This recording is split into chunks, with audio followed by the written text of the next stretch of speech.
Hello everyone, good morning. क्या हाल चाल? आ जाओ, फटाफट आ जाओ। Let's get start. Good morning, good morning, good morning. आ जाओ। सुबह का क्लास का क्या हुआ बेटा? वैक्सीन लिए है कल ना? बैंड बजा हुआ है मेरा। जिंदा हालत में आज नहीं है। आज थोड़ा वर्किंग कंडीशन थोड़ा ख़राब है, ठीक है? तो मैनेज कर लेना। चलो शुरू कर रहे हैं, शुरू कर रहे हैं, शुरू कर रहे हैं। ठीक है, शुरू कर रहे हैं। Let's get start. ठीक। तो हम लोग आज करेंगे ख़त्म breathing and exchange of gases. ठीक है।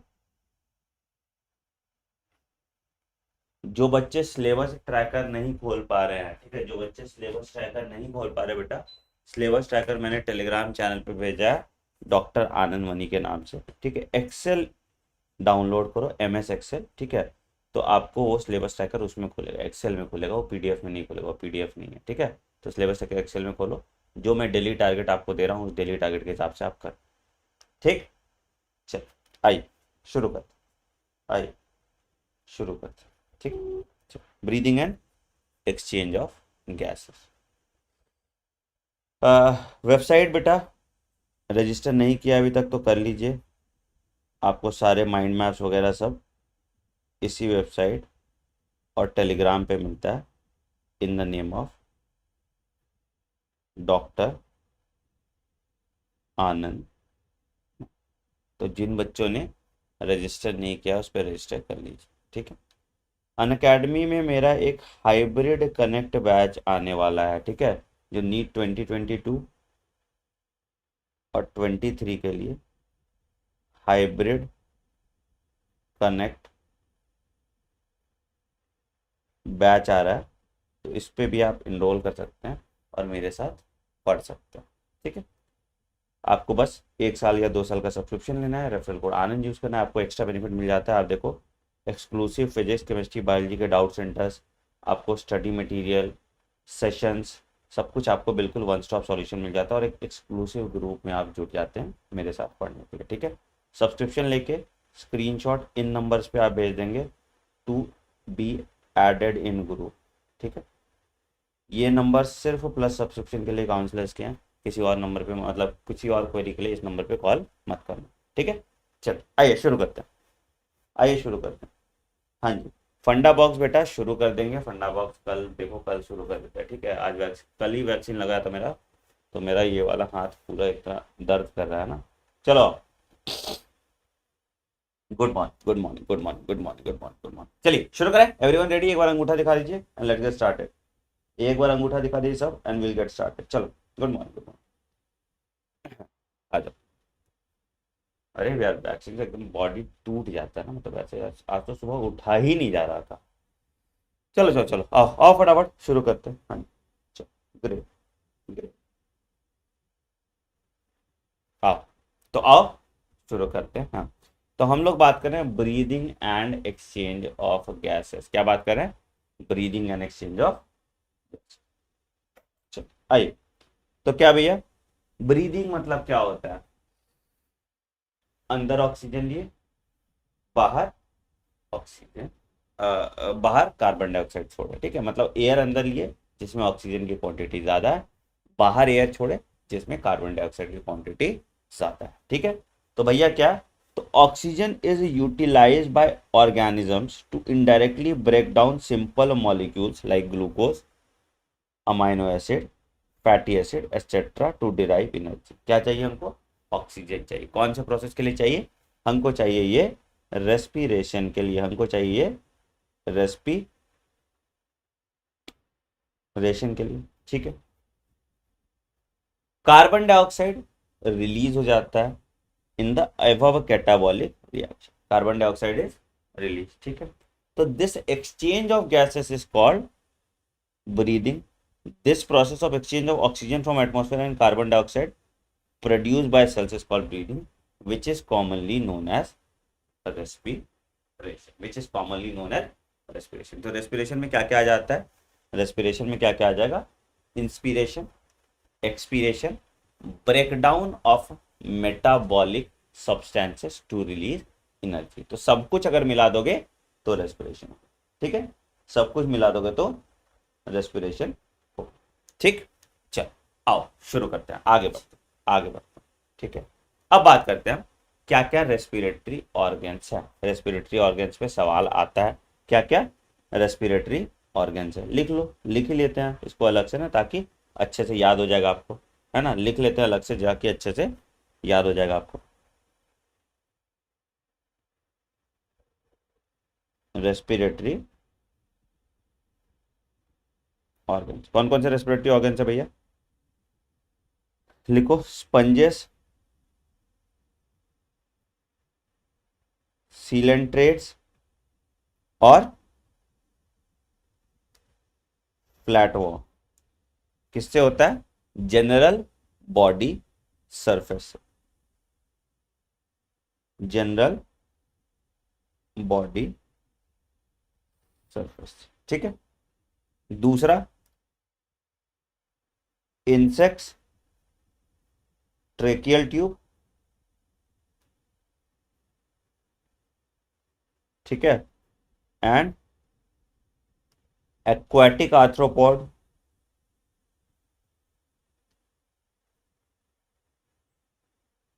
Mollusca and fish. कैसे? गिल से। और रेप्टाइल्स, मैमल्स और बर्ड्स आपके किससे? लंग्स। रेप्टाइल्स, मैमल्स और बर्ड कैसे? लंग्स हो गए। ठीक है, रेप्टाइल्स, मैमल और बर्ड जो है आपका ये लंग्स हो जाए। ठीक है, चल आइए तो देखिए एक बार देखिए। ठीक, तो क्या भैया, mechanism of breathing varies among different group of animals depending mainly on the habitat and level of organization। अलग अलग लोअर ऑर्गेनिज्म में रेस्पिरेटरी सिस्टम डेवलप्ड नहीं होगा, हायर ऑर्गेनिज्म में रेस्पिरेटरी सिस्टम बहुत अच्छे तरीके से डेवलप्ड होगा, बहुत अच्छे तरीके से डेवलप्ड होगा। ठीक है, आइए तो क्या क्या चीज है, तो lower invertebrates like sponges, Coelenterata, flatworm कैसे हो रहा है? Exchange oxygen by simple diffusion on body surface, जो मैंने बताया था, bye simple diffusion on body surface. ये पहली पॉइंट हो गई, ये पहली पॉइंट हो गई। ठीक है, अर्थवर्म क्या? Moist cuticle and insects have a network of tracheal tube. तो earthworm, moist cuticle, insect, tracheal tube. ठीक है, अच्छा गिल्स किस में है? Gills are used in aquatic arthropod, mollusca and fish. Aquatic arthropod, mollusca and fish. Lungs किसमें use हो रहा है? लंग किसमें यूज हो रहा है? एम्फीबियंस, रेप्टाइल्स, बर्ड्स और mammals respire through lungs. Amphibians, reptiles, birds and mammals respire through lungs. Amphibians like frogs can respire through moist skin also। ये भी important है, amphibians like frog can respire to moist skin also। इस पे भी सवाल आया हुआ है। ठीक है, तो बेसिकली आपको रेस्पिरेटरी ऑर्गन्स आपने देख लिया, रेस्पिरेटरी ऑर्गन्स आपने देख लिया। चलिए अब आते हैं ह्यूमन रेस्पिरेटरी सिस्टम। ठीक है, पहले आपको मैं ओवरव्यू 3D में दिखाता हूँ, उसके बाद हम एनसीईआरटी माता के दर्शन करते हैं। आओ पहले आओ ऊपर से देखो रेस्पिरेटरी सिस्टम क्या क्या होता है। देखो बेसिकली दो तरह का रेस्पिरेटरी ट्रैक्ट होता है, अपर रेस्पिरेटरी ट्रैक्ट और लोअर रेस्पिरेटरी ट्रैक्ट। ठीक है, तो आपको देखो क्या क्या दिख रहा है, क्या क्या दिख रहा है, क्या क्या दिख रहा है, क्या क्या दिख रहा है आपको। देखो यहाँ पे ये 3D चचा है। ठीक है, तो यहाँ पर नाक है। ठीक है, नेजल कैविटी आ गया, नेजल कैविटी के बाद उसके बाद फेरिंग्स आ जाएगा। ठीक है, pharynx is the common passage of food and air. ठीक है, फेरिंग के बाद आपका लैरिंग्स आ जाएगा। ठीक है, लैरिंग्स के बाद आपका ट्रैकिया आ जाएगा। ट्रैकिया आपका खुलेगा ब्रोंकाई में, ब्रोंकाई के अंदर बहुत सारे ब्रोंक्यूल्स हो जाएंगे। ठीक है, and these bronchioles will undergo primary bronchiole, secondary bronchiole, tertiary bronchiole, terminal bronchiole, and each terminal bronchiole will and up into alveoli. ठीक है, तो structural and functional unit of lung जो है आपके एल्वियोलाई होंगे, जहां पे एक्चुअल एक्सचेंज ऑफ गैसेस हो रहा है, ठीक है। उसके बाद आपको लंग्स दिख रहा है, ठीक है, ये राइट लंग है। राइट लंग 3 लोब्ड है, 1 2 3, है ना। राइट लंग 3 लोब्ड है। लेफ्ट लंग 2 लोब्ड है। लेफ्ट लंग 2 लोब्ड है, ठीक है। नीचे एक डायफ्राम है, नीचे एक डायफ्राम है जो थोरैसिक कैविटी को एब्डोमिनल कैविटी से अलग करके रखता है। तो these are the structures that are present in the respiratory system. These are the structure that are present in the respiratory system, ठीक है। सब पे बात करेंगे, ट्रेकिया कैसे होगा, कहां पे कार्टिलेजिनस रिंग होगा, कहां पे कार्टिलेजिनस रिंग नहीं होगा। आओ आओ, ठीक है। तो देखो क्या क्या भैया, एक एक करके हम पढ़ते हैं, उसके बाद फिर 3D में भी देखते रहते हैं। आइए, तो we have a pair of external nostril, है ना, छेद नाक का, ठीक है। Opening out above the upper lips, lips इसके ऊपर नाक का छेद, ठीक है। It leads to the nasal chamber through the nasal passage, है ना, उधर नेजल चेंबर से नेजल पैसेज में चला गया, ठीक है। The nasal chamber opens into the pharynx. Pharynx क्या है, common passage for food and air, ठीक है। Pharynx opens into the larynx, ठीक है, and then into trachea. Larynx में जो वॉइस बॉक्स होते हैं उसमें जो कार्टिलेज होते हैं, उन कार्टिलेज के नाम आपको डिटेल में नहीं पढ़ने। I am telling this with lots of experience कि इन कार्टिलेज के नाम आपको डिटेल में नहीं पढ़ने। मेडिकल कॉलेज जाना तो पढ़ना, अभी नहीं आएगा, ठीक है। मैंने वैसे डिटेल में पढ़ाया हुआ है उम्मीद वाले बैच में, अगर किसी को शौक है जाके उम्मीद वाले बैच में पढ़ लो, ठीक है। चलिए, larynx is a cartilaginous box that helps in sound production and hence called sound box. Larynx को हम क्या कहते हैं, साउंड बॉक्स कहते हैं। It is made up of cartilage, it is made up of cartilage, ठीक है। अच्छा, during swallowing glottis can be covered by thin cartilaginous flap, जो कल हमने देखा था, इसको हम कहते हैं एपीग्लॉटिस। तो epiglottis prevents the food entering into the glottis. Epiglottis prevents the food entering into the glottis during swallowing, during swallowing, ठीक है। The food entering into the glottis during swallowing, ठीक है।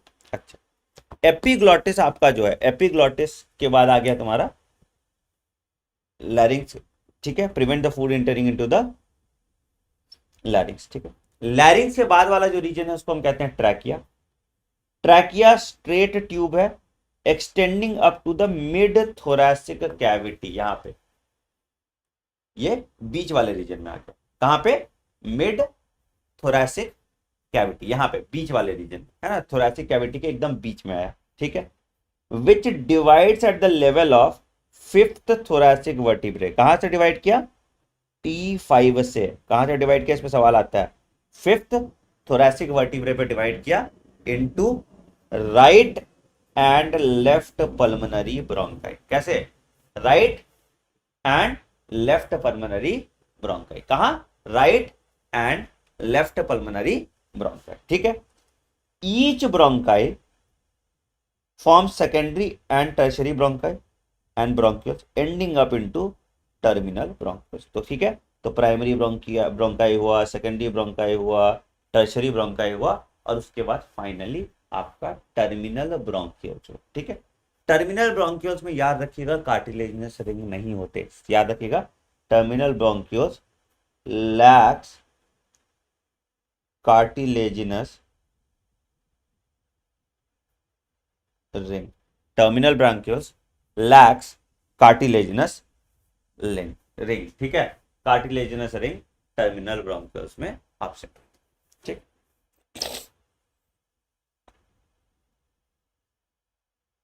चलिए आगे बात करें, ठीक है। तो क्या क्या भैया, तो the trachea, primary, secondary and tertiary bronchi and the initial bronchioles are supported by incomplete cartilaginous ring. क्या, कौन सा, the initial bronchioles are supported by incomplete cartilaginous ring. याद रखिएगा, टर्मिनल ब्रोंक्यूल्स में कार्टिलेजिनस रिंग एब्सेंट होते हैं। Terminal bronchioles में cartilaginous ring absent होते हैं। टर्मिनल ब्रोंक्यूल्स में कार्टिलेजिनस रिंग एब्सेंट होते हैं। चलिए आइए आगे बढ़ते। Each terminal bronchiole give rise to a number of thin irregular walled vascularise bag called alveoli. क्या कहते हैं? तो हर टर्मिनल ब्रोंकियोल जो है वो एंड करेगा एल्वियोलाई में। हर टर्मिनल ब्रोंकियोल जो है वो एंड करेगा एल्वियोलाई में, जहां पे एक्सचेंज ऑफ गैसेस होता है। ठीक है, तो एक बार अगर हम स्ट्रक्चर बनाए तो कैसा होगा, देखो। एक्सटर्नल नोस्ट्रल्स है ना, इससे गया नेजल चेंबर, इससे गया फेरिंग्स, इससे गया ग्लॉटिस, इससे गया लैरिंग्स, इसके बाद लैरिंग्स के बाद क्या आएगा? ट्रेकिया, उसके बाद bronchial tree, and bronchial tree से लास्ट में चला गया रेस्पिरेटरी ट्री। ब्रोंकियल ट्री से लास्ट में चला गया रेस्पिरेटरी ट्री, है ना। ब्रोंकियल ट्री से लास्ट में चला गया रेस्पिरेटरी ट्री। ठीक है, ब्रोंकियल ट्री और रेस्पिरेटरी ट्री पे भी हम बात करते हैं।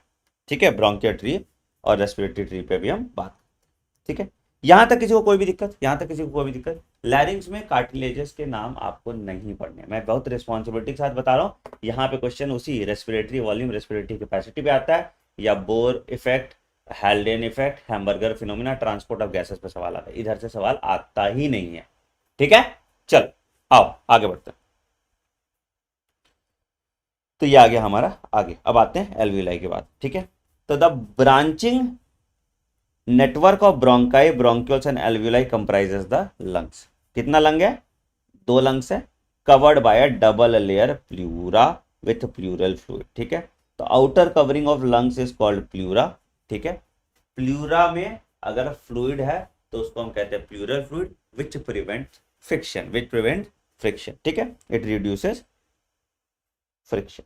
ठीक, the outer pleural membrane is in close contact with the thoracic lining. ठीक है, और इनर प्लूरल मेम्ब्रेन जो है वो लंग्स के कांटेक्ट में है। इनर प्लूरल मेम्ब्रेन जो है वो लंग्स के कांटेक्ट में है। ठीक है, the part starting from external nostril to terminal bronchiole को कंडक्टिंग पार्ट कहते हैं, whereas the alveoli is called exchange part. ठीक है, तो नोस्ट्रिल से लेके टर्मिनल ब्रोंक्यूल तक जो पार्ट है उसको हम कंडक्टिंग पार्ट कहते हैं। कंडक्टिंग पार्ट मतलब क्या हुआ? हवा लेके जा रहा है, हवा बाहर निकाल रहा है। ठीक है, और रेस्पिरेटरी और एक्सचेंज पार्ट जो है वो कौन सा है? एल्वियोलाई वाला जो पार्ट है वो रेस्पिरेटरी और एक्सचेंज पार्ट है। एल्वियोलाई वाला जो पार्ट है वो रेस्पिरेटरी और एक्सचेंज पार्ट है। एल्वियोलाई वाला जो पार्ट है वो रेस्पिरेटरी और एक्सचेंज पार्ट है। ठीक है, चलिए चलो, बहुत बढ़िया। ठीक है, the conducting part transport the atmospheric air into the alveoli. क्या क्या काम कर रहा है याद रखिए, कंडक्टिंग पार्ट पे सवाल आता है। क्या क्या काम करता है कंडक्टिंग पार्ट? पहला, ट्रांसपोर्ट कर रहा है। दूसरा, clears it from foreign particles, humidification and brings air to body temperature. ये सारे काम करते हैं। इस पे सवाल आता है, which of the following is not the part. इस पे सवाल आता है। ठीक है, तो क्या क्या किया? Alveoli clears it from foreign particles, humidifies and brings air to body temperature, brings air to body temperature, brings air to body temperature। ठीक है बेटा, करते रहो, लैग लैग हो जाएगा तुम्हारा एग्जाम लैग। ठीक है भाई, मुझे ये समझ नहीं आता। समझो बात को, अगर आप नीट की तैयारी करना चाहते हैं सीरियसली, किसको बेवकूफ बना रहे हो? अगर आपको सीरियसली पढ़ना है, इस चैट को छोड़ो और फोकस करो। अगर टाइप ही करते रहोगे ना तो कुछ समझ नहीं आएगा, और फिर बोलना सर समझ नहीं आया। मैंने जितने टॉपर से बात किया है, जितने बच्चों से बात किया जो एक्चुअली सीरियस है, वो कभी चैट नहीं करते। ध्यान एक जगह फोकस करोगे तब तो समझ में आएगा। अरे थोड़ा लैग हो गया एक लाइन में, वैसे भी हर चीज 2 बार रिपीट करता हूं, खुद भी परेशान होते हो, दूसरों को भी परेशान करते हो। थोड़ा सेंस डालो बात में ना, थोड़ा सेंसिबल काम करो, थोड़ा इंसानों की तरह काम करो। एक इंसान है, कितना काम करेगा? अब लैग तो मेरे हाथ में है नहीं, हो रहा है, करने दो। ठीक है, तबीयत खराब है मेरा बेटे, फिर भी मैं पढ़ा रहा हूं तुम्हें, क्योंकि एग्जाम है आपका। प्लीज फोकस, अगर पढ़ना है पढ़िए, नहीं पढ़ना है जाइए।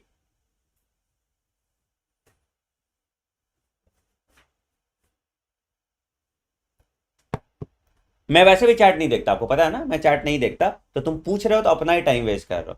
जो काम का है वो मैं बता दूंगा, जो काम का नहीं है वो मैं छोड़ दूंगा।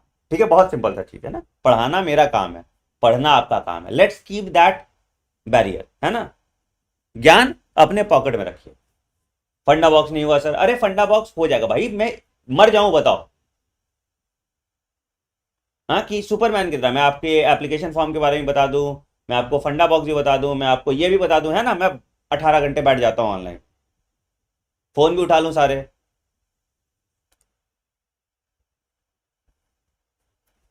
क्या बात करते हो यार, चलो पढ़ो, जिसको पढ़ना पढ़े, जिसको नहीं पढ़ना सवाल पूछना पूछते रहिए। इंक्वायरी इंक्वायरी सेंटर नहीं खोला है मैंने यहाँ। आओ आओ, चलो आगे बात करते हैं, ठीक है। एक्सचेंज पार्ट की बात करते हैं। तो exchange part is the site of actual diffusion of oxygen and carbon dioxide between blood and atmospheric air. ठीक है, एक्सचेंज पार्ट क्या होता है, एक्चुअली एक्सचेंज ऑफ गैसेस में हेल्प करता है। ठीक है, तो कंडक्शन पार्ट बाकी सारा काम करता है, जो बचा हुआ पार्ट है सिर्फ एक्सचेंज का, वो एक्सचेंज पार्ट करता है which takes place in the alveoli. वो एक्सचेंज पार्ट करता है which takes place in the alveoli. वो एक्सचेंज क्या करता है, इस takes place in the alveoli. ठीक है, चलो।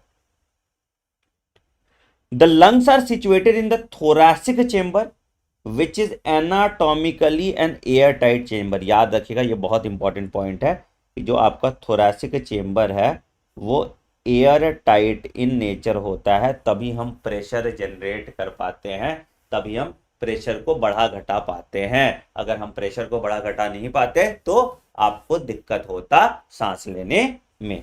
ठीक है, तो कैसे कैसे थोरैसिक चेंबर बनता है, तो थोरैसिक चेंबर देखिए, वेंट्रल क्या है, देखो वेंट्रल है, क्या है, रिप्स स्टर्नम। डॉर्सल क्या है,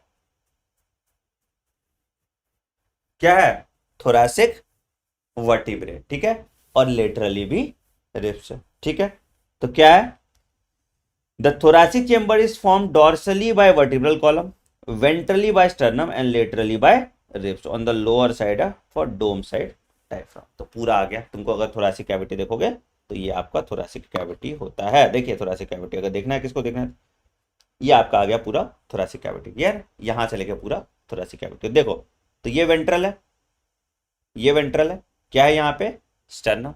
ठीक है, ये डॉर्सल है, क्या है यहाँ पे, T1 से T12। ठीक है, और लेटरली ये है रिप्स, और नीचे क्या होगा, नीचे हो जाएगा डायफ्राम। तो ये आपका पूरा थोरैसिक कैविटी है which is an air tight chamber, which is an air tight chamber that helps in the respiration, which is an air tight chamber that helps in respiration. ठीक है,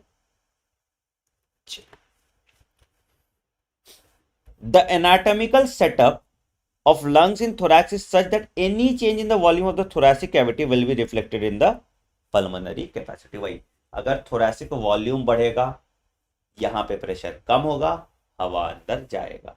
अगर thoracic वॉल्यूम कम होगा, यहां पे pressure बढ़ जाएगा, हवा बाहर जाएगा, है ना, है ना। ठीक, तो इसको हम कहते हैं essential, we can not directly alter the pulmonary volume. ठीक है, रेस्पिरेशन क्या क्या स्टेप इन्वॉल्व करता है भैया, ब्रीदिंग और पल्मोनरी वेंटिलेशन। क्या हुआ, कार्बन डाइऑक्साइड बाहर निकाले, ऑक्सीजन अंदर लिए। डिफ्यूजन ऑफ गैसेस, एल्वियोलाई हो रहा है। ठीक है, तो यहां तक ये कंडक्शन पार्ट है, ये एक्सचेंज पार्ट है, ये ट्रांसपोर्ट का पार्ट है। ट्रांसपोर्ट कैसे करेगा, फ्लूइड कनेक्टिव टिश्यू ट्रांसपोर्ट का काम करता है। उसके बाद फिर diffusion between tissue and blood, and इसके बाद यूटिलाइजेशन हुआ। तो ये सारा रेस्पिरेशन का स्टेप्स हो गया, ये सारा रेस्पिरेशन का स्टेप हो गया। ठीक है, तो ब्रीदिंग यहां से यहां तक ही है। ठीक है, पहला और दूसरा स्टेप ही ब्रीदिंग है, बाकी सारे स्टेप ब्रीदिंग नहीं है। रेस्पिरेशन में ये सारे स्टेप्स आ जाएंगे, रेस्पिरेशन में ये सारे स्टेप आ जाएंगे। ठीक है, अच्छा, बच्चा पूछ रहा है ट्रैकिया में सर कितने कार्टिलेजिनस रिंग होता है, 16 से 20 कार्टिलेजिनस रिंग होता है, डिपेंडिंग ऑन योर हाइट। अगर तुम्हारी हाइट लंबी, छाती चौड़ा है, तो कार्टिलेजिनस रिंग ज्यादा होंगे। ऐसे कम होंगे, ठीक है। तो ट्रैकिया में 16 से 20 सी शेप्ड कार्टिलेजिनस रिंग होते हैं, ठीक है। ट्रैकिया में 16 से 20 सी शेप्ड कार्टिलेजिनस रिंग होते हैं, ठीक है। चल, तो ये आ गया आपका एक्सचेंज। तो आपको देखिए क्या क्या दिख रहा है। एपिग्लॉटिस पता है, prevents the food from entering into the glottis. Larynx sound box. Trachea, इसमें कार्टिलेजिनस इनकम्प्लीट कार्टिलेजिनस रिंग होते हैं। कहां पे क्या क्या चीज है, डिवाइड कर रहा है T5 पे, डिवाइड एट T5। क्या होता है, इनकम्प्लीट कार्टिलेजिनस रिंग, ठीक है। प्लूरल मेम्ब्रेन, बाहर वाला pleural membrane in proximity with thoracic cavity, अंदर वाला pleural membrane in proximity with lungs, ठीक है। Alveoli exchange of gases, bronchial हमने देख लिया, डायफ्राम हमने देख लिया, और ये ब्रोंकस है। ब्रोंकस मतलब सिंगुलर ब्रोंकी को हम लोग ब्रोंकस कहते हैं, ठीक है। ठीक है, कोई दिक्कत यहां तक, कुछ भी ऐसा समझ नहीं आया तो बताओ, कुछ भी ऐसा समझ में नहीं आया तो देखो। तो क्या हुआ भैया, trachea, primary bronchi, secondary bronchi, tertiary bronchi, फिर ब्रोंक्यूल्स और टर्मिनल ब्रोंक्यूल्स, है ना। हमने बोला था यहां पे कार्टिलेजिनस रिंग एब्सेंट होगा, बाकी सब जगह कार्टिलेजिनस रिंग प्रेजेंट होगा, ठीक है। तो यहां पे तुम्हारा कार्टिलेजिनस रिंग एब्सेंट, बाकी सब जगह आपके कार्टिलेजिनस रिंग प्रेजेंट होंगे, ठीक है। ठीक है, तो ये देखो यहां देखो, देखो ध्यान से एक बार, लैरिंग्स, ट्रैकिया, यहां पे जो खुला तो ये ब्रोंकाई हो गया, ब्रोंकाई से खूब सारे ब्रोंक्यूल से निकले, तो ब्रोंक्यूल से ये जो लास्ट वाला निकल रहा है ये टर्मिनल ब्रोंक्यूल्स होंगे, एंड टर्मिनल ब्रोंक्यूल्स में तुम्हारा एल्वियोलाई एंड करेगा, ठीक है। तो ये आपको दिख रहा है, नीचे वाला रीजन जो है डायफ्राम, ठीक है। अब आते हैं मैकेनिज्म ऑफ ब्रीदिंग, फिर एल्वियोलाई के बारे में पढ़ेंगे। मैकेनिज्म ऑफ ब्रीदिंग आते हैं, फिर एल्वियोलाई के बारे में पढ़ेंगे। चलिए, हाँ बेटा, ब्रोंकस, ब्रोंकाई प्लूरल है, ब्रोंकस सिंगुलर है, ब्रोंकाई प्लूरल है, ब्रोंकस सिंगुलर है, याद रखिएगा, ठीक है। रिंग्स इनकम्प्लीट क्यों होते हैं बेटा, कंप्लीट रिंग होगा तो फिर कोलैप्स करने में फट जाएगा ना। देखो समझो, देखो क्या है, इधर के साइड, सामने वाले साइड जो है रिंग से पीछे रिंग नहीं होते, ठीक है। आधा सी शेप रिंग है ना, पीछे के साइड देखो, अगर तुम डायग्राम देखोगे तो तुमको दिखेगा, यहाँ पे देखिए, जो आप ट्रैकिया का रिंग देख रहे हैं कैसे है, ये ट्रैकियल रिंग्स है, देखो ये ना दिख रहा है। तो ये सामने के साइड है, पीछे के साइड नहीं है, क्यों, पीछे ईसोफेगस है। तो अगर मान लो ईसोफेगस और ट्रैकिया क्लोज प्रॉक्सिमिटी में है, तो अगर रिंग होगा तो ईसोफेगस में घिसेगा, तुम ऐसे मुंडी ऐसे घुमा रहे हो, ठीक है, घिसेगा तो क्या होगा, फ्रिक्शन होगा, फ्रिक्शन होगा तो हो सकता है कट जाए, फट जाए, है ना, हार्ड सरफेस है ना। इसलिए जो रिंग है वो बाहर की तरफ होते हैं, पीछे की तरफ नहीं होते। रिंग होते क्यों है, because it prevents the trachea from collapsing, क्योंकि हवा जा रहा है ना, तो इसलिए ये दिक्कत हो जाएगा, तो इसलिए रिंग्स होते हैं, रिंग्स जरूरी है। पीछे क्यों नहीं होते, क्योंकि वहां पे ईसोफेगस है, तो दिक्कत हो जाएगा ईसोफेगस को, समझ में आया। आइए आइए, अब आते हैं ब्रीदिंग की बात करते हैं। तो ब्रीदिंग में भैया क्या है, इट इन्वॉल्व्स 2 स्टेप्स। कौन कौन सा स्टेप है, सांस अंदर ले रहे हैं उसको हम कहते हैं इंस्पिरेशन, ठीक है, और दूसरा होता है एक्सपीरेशन। तो इंस्पिरेशन में क्या हुआ, एटमॉस्फेरिक एयर को अंदर लिए, एक्सपीरेशन में एल्वियोलर एयर को बाहर निकाल दिए, ठीक है। कैसे होता है भैया, कैसे होता है, तो it is done by, creating, it is done by creating a pressure gradient between the lungs and atmosphere. It is done by creating a pressure gradient between the lungs and atmosphere. ठीक है, inspiration can occur if the pressure within the lungs is less than the atmospheric pressure. अगर lungs में pressure, ध्यान से सुनिएगा, ध्यान से सुनिएगा, लंग्स में प्रेशर एटमॉस्फेरिक प्रेशर से कम है तो हवा क्या होता है, high pressure to low pressure आता है, याद रखिएगा ना। एयर कैसे आता है, एयर जो आता है high pressure to land breeze सीवेज पढ़ा था ना, पढ़ा था कि नहीं?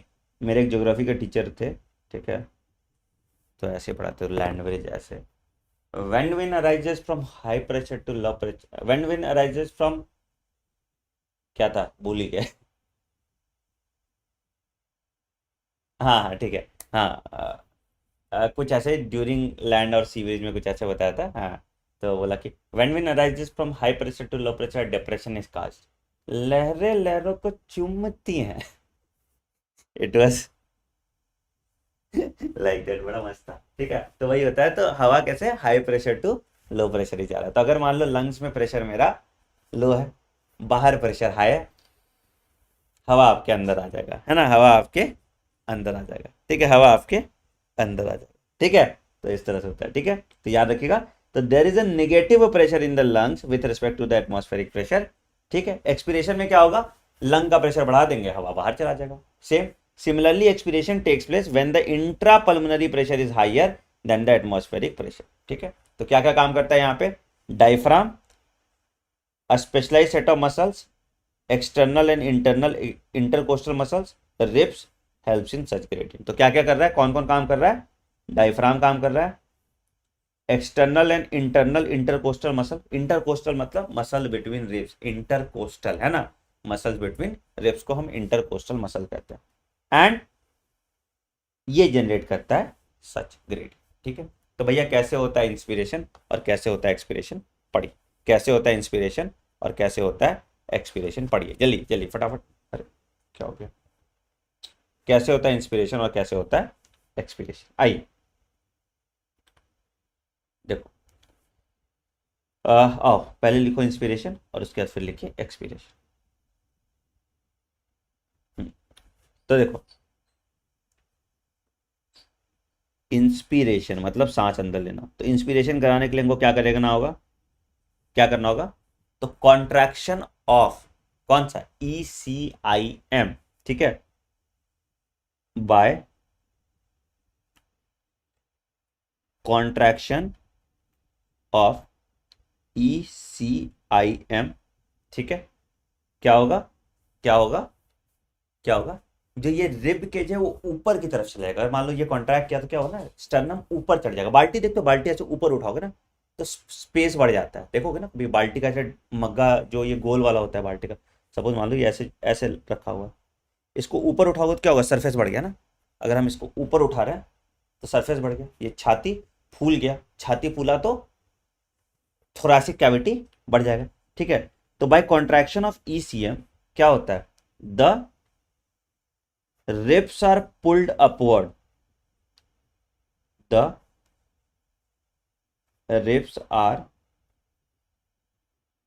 pulled upward, ठीक है, पहला चीज, ठीक है। इससे क्या हुआ, थोरैसिक कैविटी इंक्रीज हो गया, इससे क्या हुआ, थोरैसिक कैविटी इंक्रीज, इससे क्या हुआ, थोरैसिक कैविटी इंक्रीज करके, ठीक है। दूसरा क्या किया, दूसरा हमने क्या किया, दूसरा हमने क्या किया, ये हुआ कॉन्ट्रैक्शन ऑफ ECIM, ये हुआ contraction of ECIM, external intercostal muscle, अरे EICM, इंटर ECIM क्यों लिखे, एक्सटर्नल इंटरकोस्टल मसल का ना, ठीक है, एक्सटर्नल इंटरकोस्टल मसल, ठीक है। दूसरा क्या हुआ, contraction of diaphragm, contraction of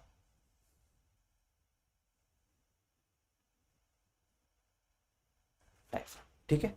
तो डायफ्राम जो था मेरा वो कॉन्ट्रैक्ट कर गया, कॉन्ट्रैक्ट किया तो इससे क्या हुआ, लंग कैपेसिटी इंक्रीज हो जाता है, इससे क्या हुआ, thoracic capacity, thoracic capacity increases, और इससे क्या होता है, इससे क्या होता है, pressure in thoracic cavity decreases and atmospheric air is drawn inward, atmospheric air is drawn inward. कभी कभी भावनाओं को समझ लिया करो, है ना।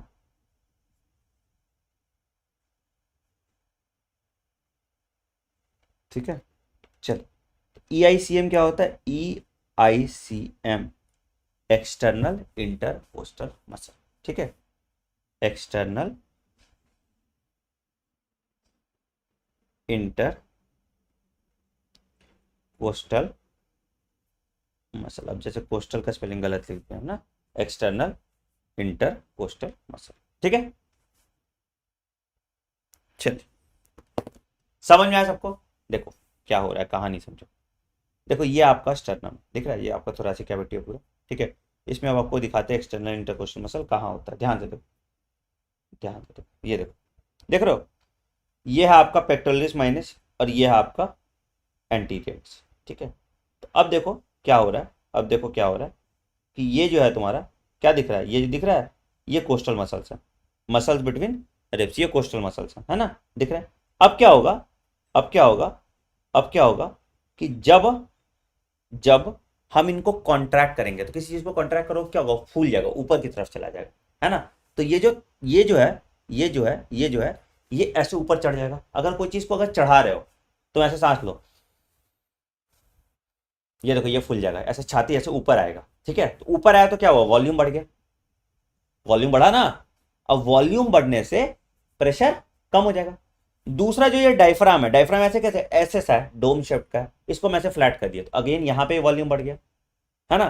तो वॉल्यूम बढ़ा तो प्रेशर कम होगा। अब बाहर प्रेशर ज्यादा है, अंदर प्रेशर कम है, हवा अंदर आ जाएगा। बाहर प्रेशर ज्यादा है, अंदर प्रेशर कम है, हवा अंदर आ जाएगा। ठीक है, याद रखिएगा, inspiration is an active process. बहुत इंपॉर्टेंट पॉइंट है, इसको लिखिए। इंस्पिरेशन इज क्या, एन एक्टिव प्रोसेस। समझ में आया? समझ में आया नहीं आया, जल्दी बताओ, जल्दी बताओ, समझ में आया? समझ में आया क्या हुआ, समझ में आया क्या हुआ, क्या हुआ? एक्सटर्नल इंटरकोस्टल मसल कॉन्ट्रैक्ट किया, डायफ्राम कॉन्ट्रैक्ट किया, इससे रिब्स मेरे ऊपर की तरफ आ गया, डायफ्राम मेरा फ्लैट हो गया, तो लंग का स्टोरेज बढ़ गया या थोरैसिक कैपेसिटी बढ़ गया। थोरैसिक कैविटी में अगर स्पेस बढ़ेगा तो हवा का प्रेशर कम होगा, यहां पे अंदर प्रेशर कम है, बाहर प्रेशर ज्यादा है, हवा अंदर आ गया। ठीक है, इंस्पिरेशन एक्टिव प्रोसेस इसलिए है क्योंकि कॉन्ट्रैक्शन ऑफ इंटरकोस्टल मसल्स में एनर्जी रिक्वायर्ड है, कॉन्ट्रैक्शन ऑफ इंटरकोस्टल मसल्स में एनर्जी रिक्वायर्ड है। तो क्या क्या हुआ, क्या क्या हुआ, contraction of diaphragm and contraction of external intercostal muscle से क्या हुआ, एक्सटर्नल इंटरकोस्टल मसल से क्या हुआ, इंस्पिरेशन हुआ। कोई दिक्कत यहां तक, कोई दिक्कत यहां तक? नॉर्मल ब्रीदिंग में स्टमक क्यों फूल जाता है, क्यों फूलेगा बेटा? चलिए आइए, अभी बताएंगे, अभी बताएंगे। नहीं बेटा, इंस्पिरेशन एक्टिव होता है, एक्सपीरेशन पैसिव होता है। ठीक है, एक्सपीरेशन पैसिव होता है, फोर्सफुल एक्सपीरेशन फिर एक्टिव होता है। अभी बता रहे हैं, संयम लो, संयम, थोड़ा सांस लो, थोड़ा सांस लो, बता। अगला हो एक्सपीरेशन, अभी डायग्राम से भी दिखाएंगे, अभी डायग्राम से भी दिखाएंगे।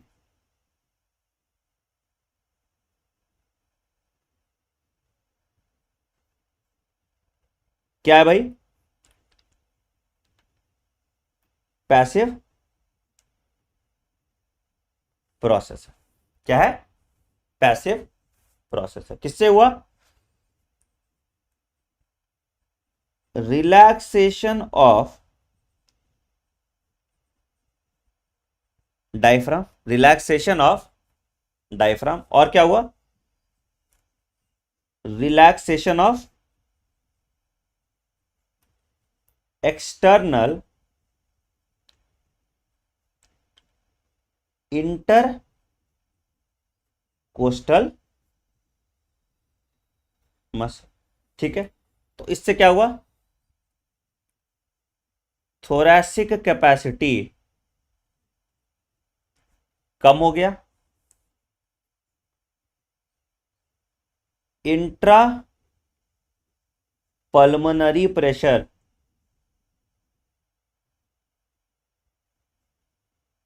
ज्यादा हो गया, ठीक है, सो air is expelled out, air is expelled out, क्या हुआ, हवा को बाहर निकाल दिया गया, ठीक है, ठीक है, ठीक है, एयर बाहर चला गया। याद रखिएगा, नॉर्मल ब्रीदिंग को हम एब्डोमिनल ब्रीदिंग भी कहते हैं, नॉर्मल ब्रीदिंग को हम एब्डोमिनल ब्रीदिंग भी कहते हैं, ठीक है। अगर हम इंटरनल इंटरकोस्टल मसल को यूटिलाइज करके इंस्पिरेशन या एक्सपिरेशन करा रहे हैं तो उसको हम फोर्सफुल ब्रीदिंग कहेंगे, उसको हम फोर्सफुल ब्रीदिंग कहेंगे। तो एक बार एनसीईआरटी माता पढ़ो, उसके बाद तुमको हम डिटेल में बताते हैं डायग्राम के साथ, एक बार और रिवाइज कर लेंगे, ठीक है। तो क्या हुआ भैया, देखिए, ठीक है, तो the contraction of external intercostal muscle lifts up the ribs and the sternum causing an increase in the volume of the thoracic chamber, ठीक है। The overall increase in the thoracic volume causes increase in pulmonary volume, increase in pulmonary volume decreases intrapulmonary pressure to less than atmospheric pressure which forces air from outside into the lungs। तो जब ये फूल गया, thoracic cavity बढ़ा, pressure कम हुआ तो हवा अंदर आ गया, हवा अंदर आ गया, ठीक है। Relaxation of diaphragm and intercostal muscles returns the diaphragm and sternum to normal position, reduces the thoracic volume, thereby pulmonary volume. This lead to increase in pressure, तो इससे क्या होगा, expulsion of air from lungs, ठीक है, ये चीज हो गया, ठीक है। We have the ability to increase the strength of inspiration and expiration with the help of additional muscle of the abdomen। तो यहाँ पे abdominal muscles का हम यूज करके इंस्पिरेशन और एक्सपिरेशन का स्ट्रेंथ बढ़ा घटा सकते हैं। तो जब तुम सांस जोर से ले रहे हो तो तुम देखो एब्डोमिनल मसल्स का भी यूटिलाइजेशन हो रहा है, क्योंकि और सक्शन प्रेशर हम क्रिएट कर रहे हैं एब्डोमिनल मसल्स के हेल्प से, ठीक है। इस पे सवाल आता है बार बार, अ हेल्दी ह्यूमन ब्रीथ 12 से 16 टाइम्स पर मिनट, इस पे सवाल आता है, अ हेल्दी ह्यूमन ब्रीथ 12 से 16 टाइम,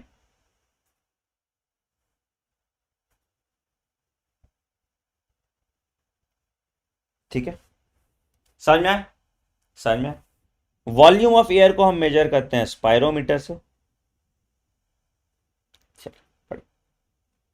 चलो और एक बार देखो अब यहां पे क्या क्या हो रहा है, ध्यान से देखो, यही कह रहे थे हम, क्या हो रहा है कि अगर मान लो कि डायफ्राम है और एक्सटर्नल इंटरकोस्टल मसल्स है, ठीक है, इन दोनों को कॉन्ट्रैक्ट करेंगे तो थोरैसिक वॉल्यूम बढ़ जाएगा, थोरैसिक वॉल्यूम बढ़ेगा तो कैपेसिटी बढ़ेगा, कैपेसिटी बढ़ेगा तो प्रेशर कम होगा, है ना, कम होगा तो प्रेशर कम होगा तो हवा अंदर आएगा, थोरैसिक वॉल्यूम को कम कर दोगे प्रेशर बढ़ जाएगा, हवा बाहर चला जाएगा। तो ये इंस्पिरेशन और एक्सपिरेशन होता है, ये देख लो बेटा ध्यान से, यहां पे तुमको सब कुछ दिख रहा है, क्या क्या।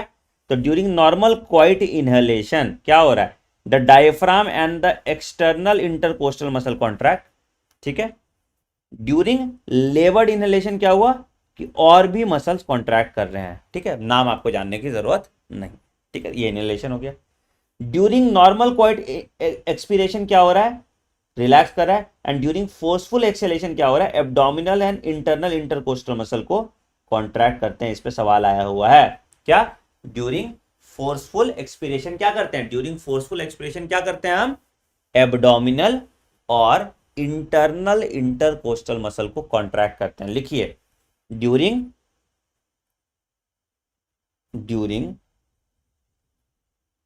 फोर्सफुल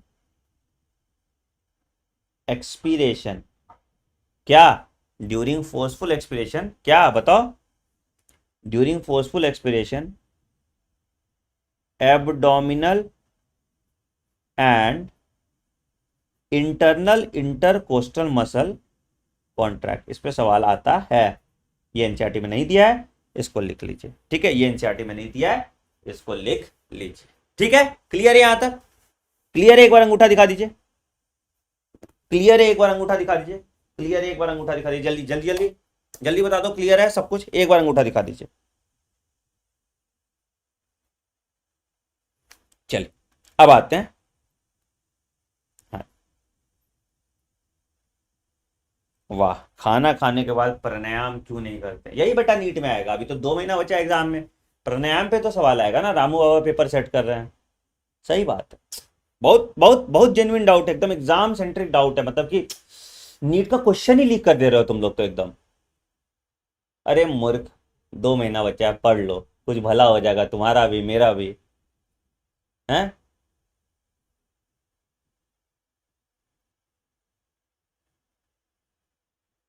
क्या sir, air enter into lung because the chest expand और the muscles of diaphragm contract. अरे मेरे भाई साहब सुनिए, अगर लंग कैपेसिटी बढ़ा, लंग कैपेसिटी बढ़ा तो प्रेशर कम हुआ, तो जो हवा अंदर बाहर प्रवाह हो रहा है वो प्रेशर डिफरेंस की वजह से हो रहा है, ठीक है। तो उसके लिए रिस्पॉन्सिबल थोरैसिक वॉल्यूम और मसल्स दोनों है, मसल्स की वजह से थोरैसिक वॉल्यूम बढ़ता घटता है ना, और उसकी वजह से प्रेशर बढ़ता घटता है, और उसकी वजह से इंस्पिरेशन और एक्सपिरेशन होता है। चलिए आइए, हाँ, आज आइए अब आते हैं रेस्पिरेटरी वॉल्यूम। ध्यान से सुनना भाई, इस पे 50 बार पढ़ाए और 50 बार सवाल आया हुआ है, ठीक है। इसको आपको समझिएगा, ठीक है, भावुक नहीं होइएगा बिल्कुल, जो हम बोल रहे हैं ध्यान से सुनो, मेरे साथ करो, प्राणायाम करना था ना तुम लोग, कराते हैं प्राणायाम। देखो, नॉर्मली तुम सांस ले रहे हो, छोड़ रहे हो,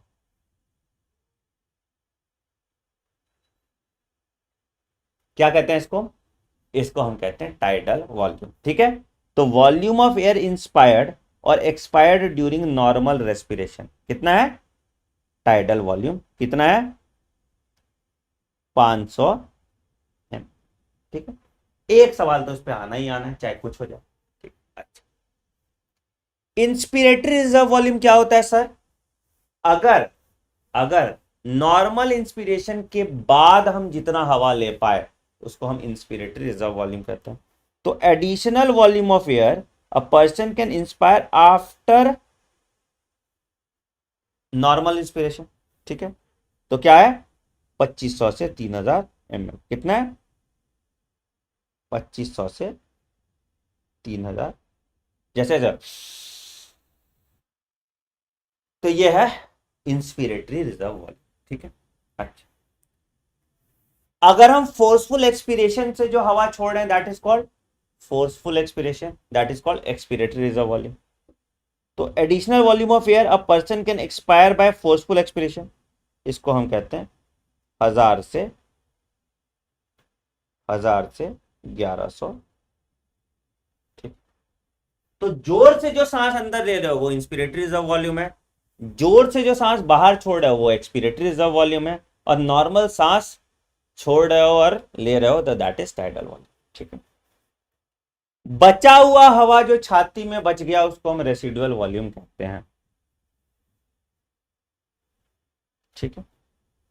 बचा हुआ हवा जो रह गया उसको हम रेसिडुअल वॉल्यूम कहते हैं, याद रखिएगा। Residual volume cannot be measure by spirometer, spirometer ऐसा डिवाइस होता है जिससे हम लंग कैपेसिटी मेजर करते हैं, तो फूक के करोगे ना, तो ऐसे बोलेगा कि मुंह में लो और उसके बाद, ठीक है, तो उससे आपको लंग कैपेसिटी का पता चल रहा है, लेकिन भाई जो निकल ही नहीं रहा है उसको कैसे मेजर करोगे। तो residual volume can not be measured in a spirometer, लिख लीजिए, residual volume can not be measured in a spirometer.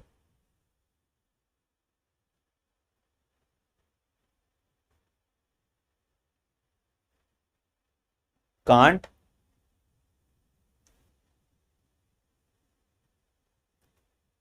Measured by spirometer, residual volume can't be measured by spirometer, याद रखिएगा, ठीक है। चलिए, फोर्सफुल इंस्पिरेशन कौन सी मसल का, शांत, एकदम शांत, एकदम नहीं, बोले ना बेटा जो जरूरत का है वो बता, ठीक है। हाँ आइए, इंस्पिरेटरी कैपेसिटी की बात करते हैं। इंस्पिरेटरी कैपेसिटी क्या होता है बेटा, इंस्पिरेटरी कैपेसिटी टोटल सांस लेने की क्षमता को आपको हम इंस्पिरेटरी कैपेसिटी कहते हैं, कितना है, टाइडल वॉल्यूम प्लस IRV, मतलब 500 प्लस 2500 कितना हुआ, 3000, 3000 से 3500, क्योंकि अगर हम 3000 उसको ले लेंगे तो ऐसा हो, ठीक है।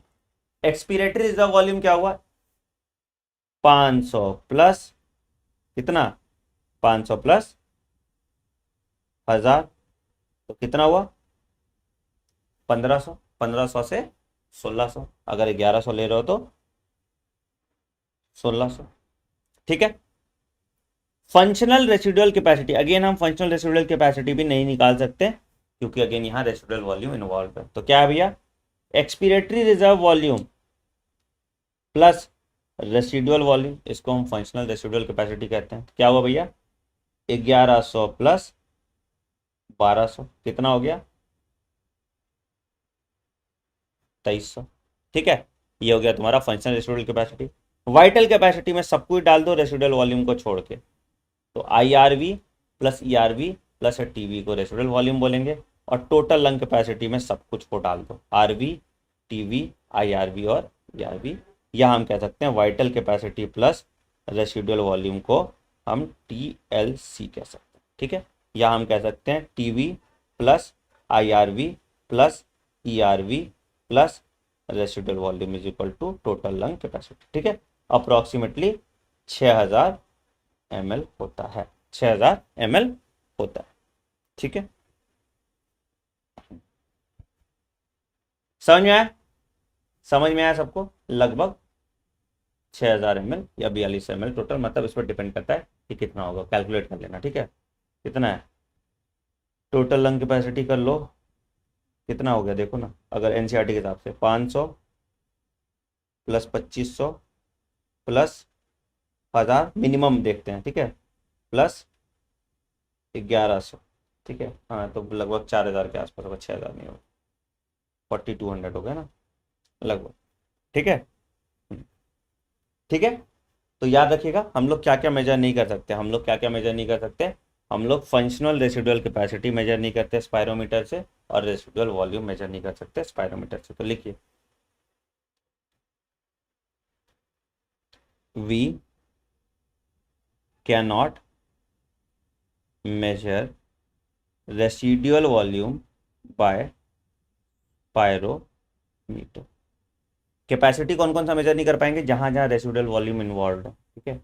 तो कैपेसिटी कौन कौन सा नहीं कर पाएंगे, तो कैपेसिटी में कौन कौन नहीं कर पाएंगे, functional residual capacity that is equal to RV plus ERV और टोटल लंग कैपेसिटी, ठीक है, क्योंकि इन दोनों में RV इन्वॉल्व है, ठीक है, इन दोनों में RV इन्वॉल्व है, इसलिए हम इन दोनों को यूज नहीं करते। कोई दिक्कत यहां तक, कोई दिक्कत यहां तक, कोई दिक्कत यहां तक, कुछ समझ नहीं आया तो बताइए, ठीक है। तो ये देखो स्पायरोमीटर का कैपेसिटी दिखा रहा है इसके हिसाब से। एनाटॉमिकल डेड स्पेस 150 ml होता है, थोड़ा बहुत खाली जगह जो हवा में लंग्स में रह गया उसको एनाटॉमिकल डेड स्पेस कहते हैं, ठीक है, वो 150 ml होता है।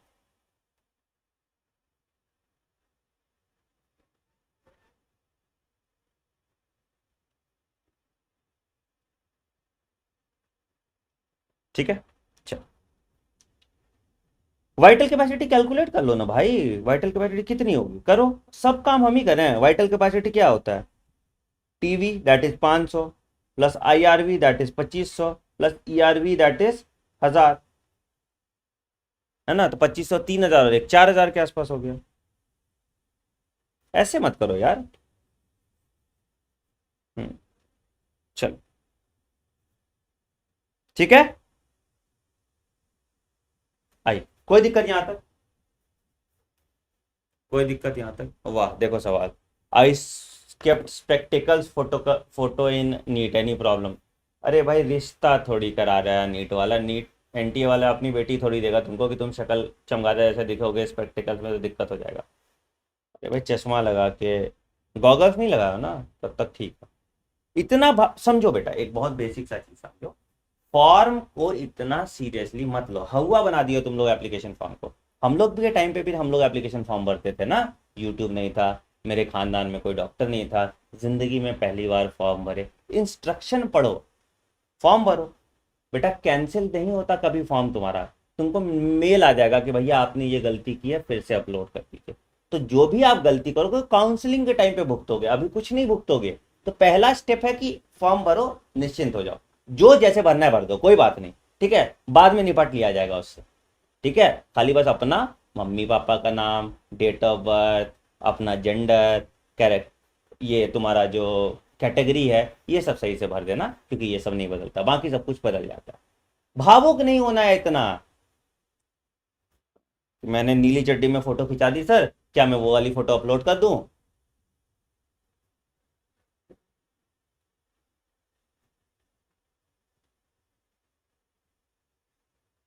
चलो, अरे भाई नहीं है compulsory to take vaccine, vaccine कैसे हो जाएगा, एक चीज बताओ, अकल, हम नहीं खेल रहे, हम खेल ही नहीं रहे, चलो आओ, इंक्वायरी डब्बा बना दियो।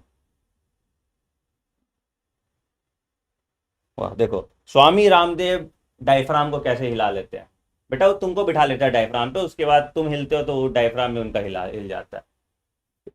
2 महीना है एग्जाम। आओ।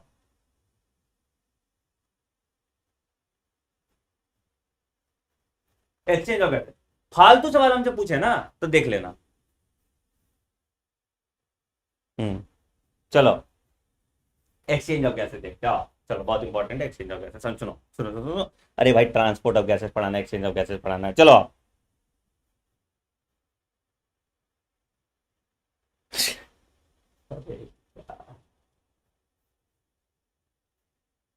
अगर चश्मा लगाते तो प्रिस्क्रिप्शन भी ले जाना होता। अरे भाई भावुक मत हो, ठीक है, कुछ नहीं ले जाना होता। आ जाओ चलो, कर लेंगे ना उस पे, अभी एग्जाम पहले देने लायक तो बन जाओ, फिर एग्जाम दे लेना, अभी पहले इस पे तो फोकस करो, ये इंपॉर्टेंट है ना। आओ, सिर्फ एग्जाम देने से सिलेक्शन नहीं होता, एग्जाम में कुछ लिख के आओगे तब सिलेक्शन होगा, तो लिखने का जुगाड़ कीजिए, बाद में बात करेंगे इस पे। फिर बताएंगे तुमको कौन सा कलर का चड्डी पहन के जाओगे एग्जाम देने तो वास्तु के हिसाब से अच्छा होता है, किस डायरेक्शन में एग्जाम दोगे तो उस पर भी वीडियो बनेगा, सब बनेगा, अभी टेंशन मत लो ना, कौन सा पेन लेके जाना है, ठीक है, ठीक है, तुक्का कैसे लगाना है, सब पे बनेगा, अभी पहले इस पे फोकस कर ले, अभी पहले कोर्स कंप्लीट कर ले, फिर इस सब पे काम करेंगे। आ जाओ, चलो, हंसी आ जाता है मेरा तुम लोग का चार्ट देखे, चलो आओ, चलो पढ़ जाओ। थोड़ा ठीक है, फन जरूरी है जिंदगी में, आओ एक्सचेंज ऑफ गैसेज की बात करते हैं। तो गैया क्या है, alveoli are the primary site of exchange of gases, alveoli are the primary site of exchange of gas, ठीक है। अच्छा भैया क्या होता है, आदान प्रदान होता है गैस का, ठीक है। आओ, आओ थोड़ा आदान प्रदान करें गैस का। तो देखो, तो exchange of gases also occurs between blood and tissue, ठीक है। Oxygen and carbon dioxide exchange in this side by simple diffusion, mainly based on pressure grade, ठीक है। तो इसमें हम बात करते हैं पार्शियल प्रेशर की। Partial pressure is the pressure exhibited by one gas in presence of other gas, तो हम उसको उसका पार्शियल प्रेशर कहते हैं। तो pressure contributed bye an individual gas in a mixture of gases is called partial pressure and is represented by an is represented by this, an is represented by, ठीक है। तो PO2 हो गया partial pressure oxygen का, PCO2 हो गया partial pressure carbon dioxide का। तो देखो इस टेबल पे सवाल आता है क्या भैया, एटमॉस्फेयर में ऑक्सीजन की तादाद बहुत ज़्यादा है, कार्बन डाइऑक्साइड की तादाद बहुत कम है, तो ये एटमॉस्फेरिक एयर का प्रेशर हो गया, ठीक है। अच्छा उसके बाद एल्वियोलाई में,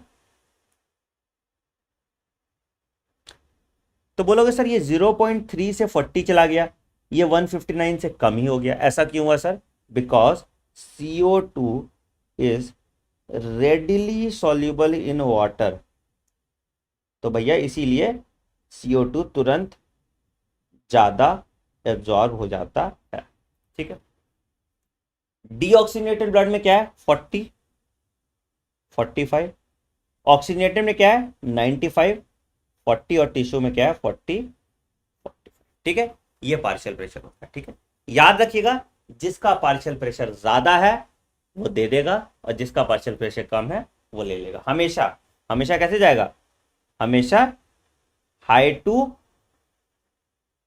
लो जाएगा, हमेशा हाई टू लो जाएगा, याद रखिएगा, ठीक है। आइए तो देखिए बेटा क्या हुआ, देखिए क्या हुआ, तुमने सांस लिया, ठीक है, तुमने सांस लिया, तो जब सांस लिया तो क्या हुआ, जब सांस लिया तो क्या हुआ, तुम्हारे ऑक्सीजन का पार्शियल प्रेशर ज्यादा है एटमॉस्फेयर में, कार्बन डाइऑक्साइड का कम है, तो कार्बन डाइऑक्साइड तुम्हारा, जब तुमने सांस लिया तो ऑक्सीजन अंदर आ गया और कार्बन डाइऑक्साइड बाहर चला गया। ठीक है, तो इंस्पिरेशन और एक्सपीरेशन में क्या हुआ, इंस्पिरेशन में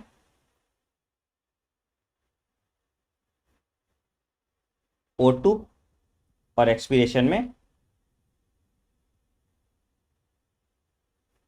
CO2। क्यों, क्योंकि पार्शियल प्रेशर का डिफरेंस। ठीक है, आपका हवा एल्विलाई से ब्लड में आ गया, तो ब्लड में मैंने क्या बताया था, ब्लड में मैंने क्या बताया था, ब्लड में मैंने बताया 95/40। तो क्या है, ऑक्सीजन ज्यादा है, कार्बन डाइऑक्साइड कम है। और टिश्यू में मैंने क्या बताया, 40/45।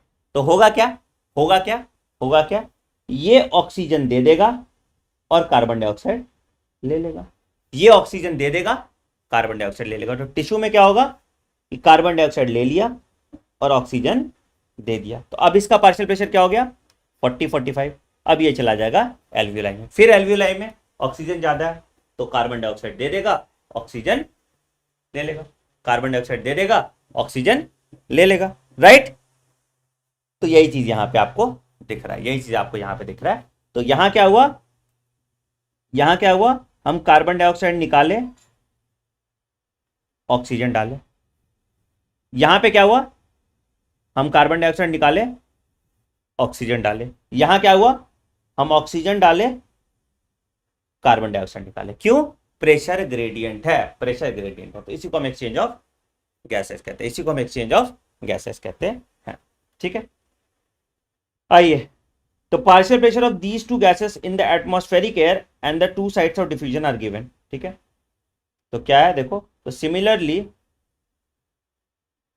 a gradient is present for CO2 in the opposite direction from tissue to blood and alveoli, as the solubility of CO2 is 20 to 25 times higher than that of oxygen, the amount of CO2 जो diffuse कर सकता है वो ज्यादा होता है as compare to oxygen, याद रखिए। ठीक है, CO2 का सॉल्युबिलिटी ज्यादा है, इसलिए CO2 ज्यादा डिफ्यूज करता है एज कंपेयर टू ऑक्सीजन। ठीक है, डिफ्यूजन मेम्ब्रेन 3 लेयर का बना होता है, क्या क्या है भैया, thin squamous epithelium of alveoli, endothelium of alveolar capillary, और दोनों के बीच में बेसमेंट मेम्ब्रेन, दोनों के बीच में बेसमेंट मेम्ब्रेन, इस पे सवाल आता है। ठीक है, तो डिफ्यूजन मेम्ब्रेन जो है वो 3 लेयर का बना है, क्या, squamous epithelium of alveoli, endothelium of alveoli and basement substance between the two, and basement substance between the,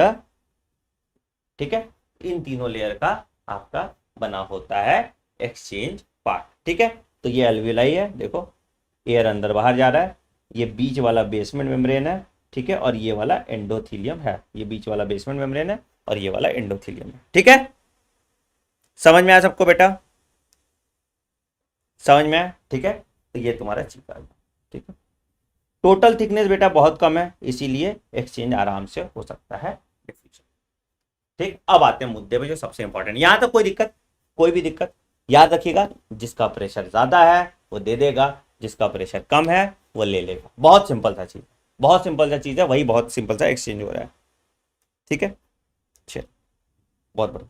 अब आते हैं ट्रांसपोर्ट ऑफ गैसेस। अब ध्यान से सुनो, अब ये बहुत इंपॉर्टेंट पार्ट है ना, अब ये गड़बड़ कर दोगे तो पंगा पड़ जाएगा। चलो,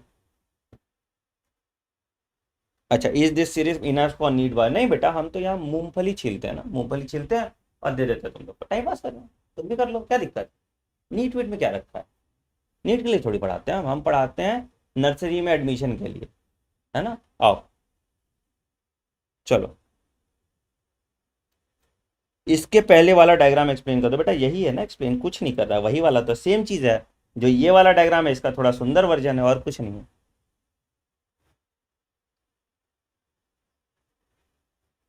आओ, अगला आते हैं ट्रांसपोर्ट ऑफ, सर का एंगेजमेंट भी हो गया, सर का तलाक भी हो गया, करोगे शादी, आओ, सब जानना है इनको, चलो, हम्म, आओ,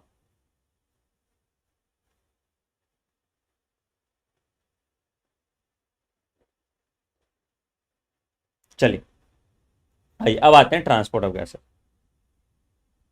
आओ चलो,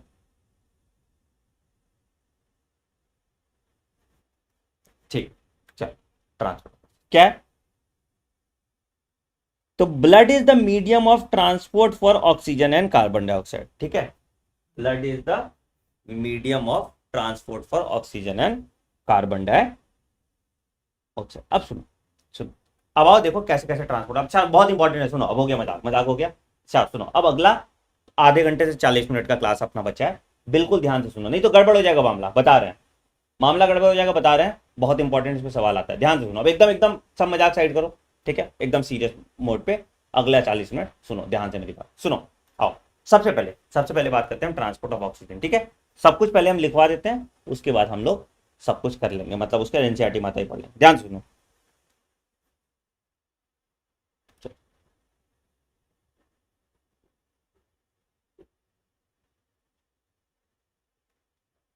ट्रांसपोर्ट ऑफ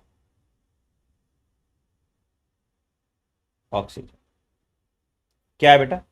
ऑक्सीजन का ट्रांसपोर्ट कैसे होता है? बहुत सिंपल है, ऑक्सीजन बड़ा अच्छा आदमी है ना, दिक्कत कार्बन डाइऑक्साइड में होता है। तो ऑक्सीजन बाबू क्या करते हैं? ऑक्सीजन बाबू बोलते हैं भैया कि देखो 97% ऑक्सीजन जो है ये ट्रांसपोर्ट होता है हीमो, ठीक है, 3% ऑक्सीजन जो है ये ट्रांसफर होता है डिजॉल्व इन प्लाज्मा। ठीक है, डिजॉल्व इन प्लाज्मा। ठीक है, तो भैया जो हम आ रहा हीमोग्लोबिन है, ऑक्सीजन के साथ बाइंड करके बनाता है ऑक्सी हीमोग्लोबिन, ऑक्सीजन के साथ बाइंड करके बनाता है ऑक्सी हीमोग्लोबिन।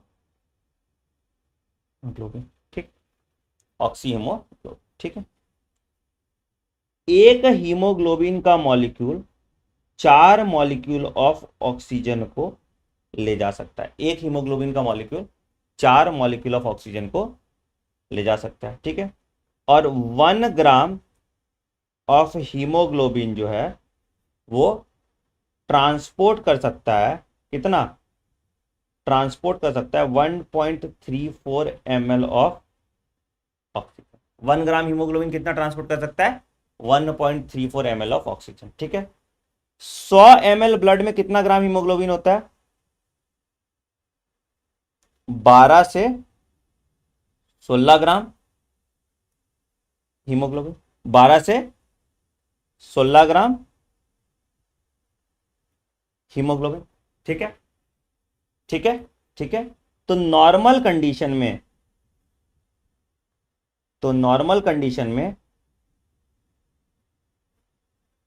100 ml ब्लड कितना? 5 ml ऑक्सीजन देता है टिश्यू को। 100 ml ब्लड 5 ml ऑक्सीजन देता है टिश्यू को, रख ले। ठीक है, अच्छा, ड्यूरिंग स्ट्रेनस एक्सरसाइज, अगर बहुत मेहनत कर रहे हो भाई, ठीक है, स्ट्रेनस एक्सरसाइज में क्या होगा? 100 ml ब्लड कितना देगा? 100 ml ब्लड कितना देगा? 100 ml ब्लड आपका 15 ml ऑक्सीजन देगा टिश्यू को, 15 ml ऑक्सीजन देगा टिश्यू। ठीक है, 15 ml ऑक्सीजन देगा tissue. Got it, got it, got it, got it, got it. कोई दिक्कत यहां तक? कोई दिक्कत यहां तक? कोई दिक्कत यहां तक? कोई दिक्कत यहां तक?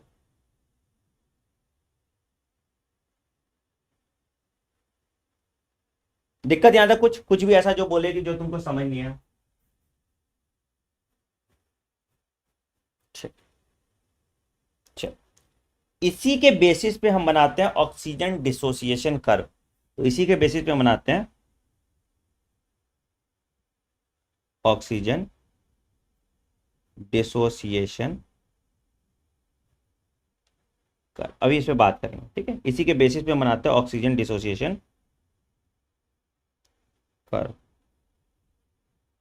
ठीक, आई आई आई ठीक है, क्या क्या चीज के बीच में होता है?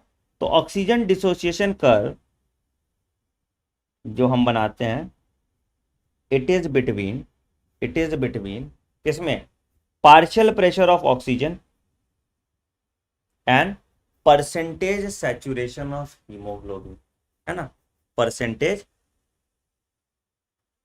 सैचुरेशन ऑफ हीमोग्लोबिन किसके किसके बीच में हुआ? Partial pressure of oxygen and percentage saturation of haemoglobin. कैसा कर्व होता है? कर्व जो होता है ये आपका सिग्मॉइड कर्व होता है। कर्व जो होता है ये आपका सिग्मॉइड कर्व होता है, ठीक है। एंड ये जब 100% हो जाएगा, जब 100% हो जाएगा, ठीक है, जब 100% हो जाएगा, ठीक है, और ये जब 50% रहेगा, 50% सैचुरेशन रहेगा, ये जब 50%, ठीक है, ठीक है, ये सिग्मॉइड कर्व है, इसको हम ऑक्सीजन डिसोसिएशन कर्व कहते हैं, ठीक है। तो ये जो है, ये जो है या तो ऐसा होगा, ये या तो राइट की तरफ शिफ्ट कर सकता है या तो लेफ्ट की तरफ शिफ्ट कर सकता है। तो अगर ये ऐसा कुछ शिफ्ट कर जाए, अगर ये ऐसा कुछ शिफ्ट कर जाए तो इसको हम कहते हैं शिफ्ट टुवर्ड्स राइट, शिफ्ट, ठीक है। अगर अगर ये ऐसा कुछ शिफ्ट कर जाए तो इसको हम कहते हैं शिफ्ट टुवर्ड्स लेफ्ट, इसको हम कहते हैं शिफ्ट टुवर्ड्स लेफ्ट, इसको हम कहते हैं शिफ्ट टुवर्ड्स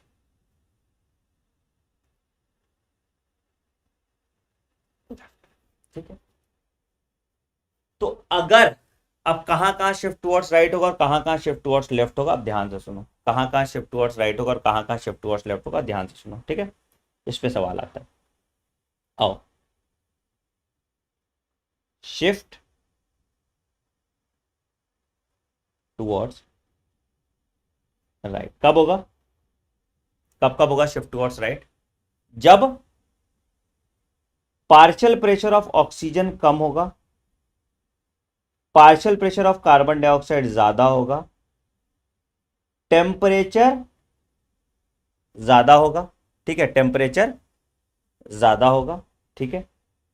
तो इस सब टाइम पे तुम्हारा क्या है? शिफ्ट टुवर्ड्स राइट करता है, शिफ्ट टुवर्ड्स राइट करता है। पीएच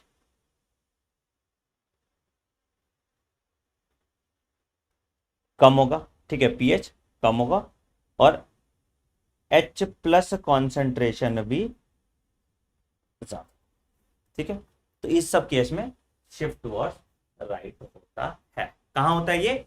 टिश्यू में होता है ना, टिश्यू में होता है ना, डिसोसिएशन हो रहा है तो टिश्यू में होगा, क्योंकि कार्बन डाइऑक्साइड ज्यादा है, जहां पे कार्बन डाइऑक्साइड ज्यादा होगा वहां पे शिफ्ट टुवर्ड्स राइट होगा और जहां पे कम होगा वहां पे शिफ्ट टुवर्ड्स लेफ्ट होगा, ठीक है। समझ में आया? अच्छा, अच्छा, ठीक, ठीक। अगर शिफ्ट टुवर्ड्स लेफ्ट की बात करेंगे तो क्या होगा? शिफ्ट, ये तुम्हारा लंग्स में होगा या एल्विलाई कह सकते हो, क्या? पार्शियल प्रेशर ऑक्सीजन ज्यादा, पार्शियल प्रेशर कार्बन डाइऑक्साइड कम, पीएच ज्यादा, H प्लस कॉन्सेंट्रेशन कम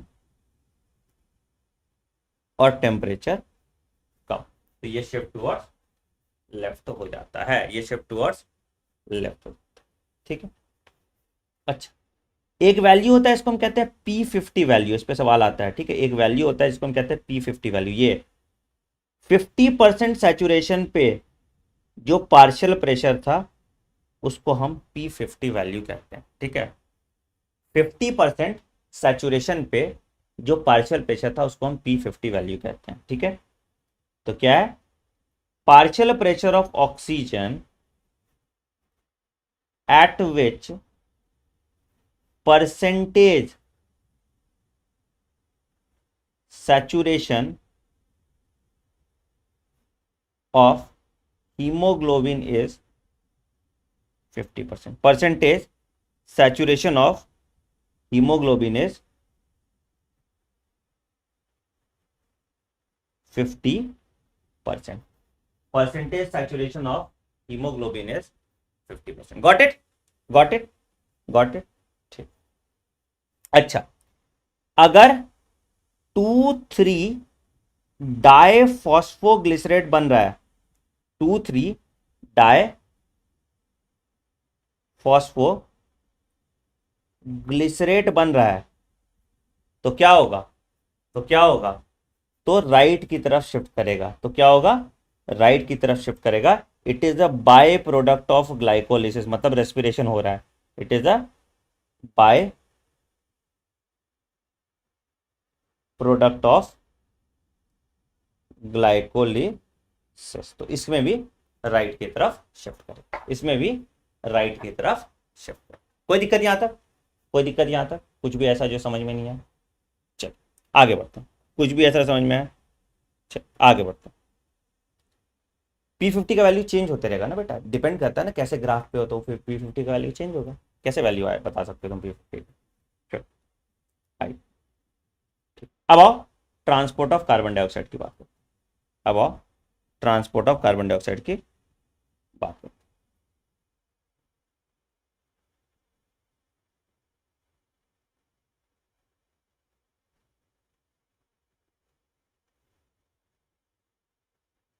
ठीक है.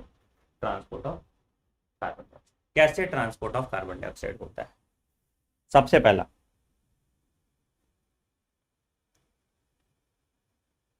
डिजॉल्व स्टेट में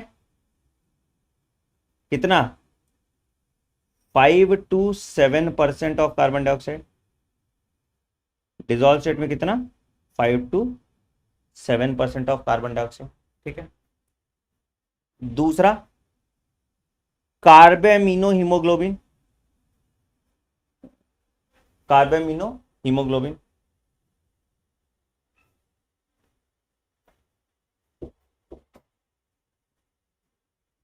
कितना? 20 to 25% ऑफ कार्बन डाइऑक्साइड. ठीक है. और तीसरा, बाइकार्बोनेट कितना? 70%. बाइकार्बोनेट कितना? 70%. ठीक है. डिजॉल्व स्टेट में तो डायरेक्टली हो गया डिजॉल्व, क्योंकि it is readily soluble in water. Carbamino haemoglobin मतलब क्या हुआ? Hb प्लस CO2 बाइंड करके बनाता है HbCO2. इसको हम कहते हैं कार्बेमिनो हीमोग्लोबिन. ठीक. सबसे इंपॉर्टेंट है डिजॉल्व स्टेट में कैसे जाता है ना? डिजॉल्व स्टेट में कैसे ट्रांसपोर्ट होता है, सबसे इंपॉर्टेंट वो है. ठीक है. तो डिजॉल्व स्टेट में क्या होता है? कार्बन डाइऑक्साइड पानी के साथ मिलता है आरबीसी में. ठीक है. पानी के साथ मिलता है आरबीसी में, और आरबीसी में एक एंजाइम होता है जिसको हम कहते हैं कार्बोनिक एनहाइड्रेज. एक एंजाइम होता है जिसको हम कहते हैं कार्बोनिक एनहाइड्रेज. ठीक है. तो कार्बोनिक एनहाइड्रेज क्या होता है? इनके प्रेजेंस में ये बनाता है H2CO3, और ये H2CO3 फर्दर डिसोसिएट कर जाता है H plus plus HCO3 minus. ये डिसोसिएट कर जाता है फर्दर H प्लस और HCO3 माइनस. ये कहाँ हो रहा है? ये हो रहा है आरबीसी में. ये कहाँ हो रहा है? ये हो रहा है आरबीसी में. ये कहाँ हो रहा है? ये हो रहा है आरबीसी. समझ में? कहाँ हो रहा है बेटा? ये हो रहा है आरबीसी. ठीक है. ठीक है. ठीक है. कोई दिक्कत? कोई दिक्कत यहां पे? कुछ भी दिक्कत? ठीक है. अब ये जो HCO3 माइनस आयन था वो चला जाएगा प्लाज्मा में. ये जो HCO3 माइनस आयन था ये क्या होगा? ये चला जाएगा. ये चला जाएगा कहां चला जाएगा? ये चला जाएगा, ये चला जाएगा प्लाज्मा में. ठीक है. तो अब ये जो HCO3 माइनस आयन है ये चला जाएगा प्लाज्मा में, और ये बनाएगा सोडियम बाइकार्बोनेट. तो Na के साथ बाइंड करेगा और ये बनाएगा NaSCO3, या इसको बनाएगा सोडियम बाइकार्बोनेट Na। अब तुम किसी से नेगेटिव चार्ज ले लोगे तो बेचारा ऐसे तो तुमको नहीं रहने देगा। तुम उसको नेगेटिव चार्ज ले लिए, इक्विलिब्रियम में रहना है इसको, तो बोलेगा भैया तुम मेरा SCO3 माइनस लियो, हमको भी कुछ माइनस में, तो ऐसे नहीं चलेगा। ठीक है, तो क्या होगा, प्लाज्मा फिर बोलेगा अच्छा ठीक है, एक काम करते हैं ब्रो, एक काम करते हैं ब्रो, कि तुम जो है नेगेटिव चार्ज चाहिए ना, SCO3 माइनस तो गया अब, है ना, सोडियम के साथ उसके संबंध हो गया है, तो तुम क्या करो, मेरे पास क्लोरीन बचा है स्पेयर में, तुम उससे काम चला लो। तो ये क्या है, आरबीसी को बोलता है भैया तुम क्लोरीन ले लो, आरबीसी को बोलता है भैया तुम क्लोरीन ले लो।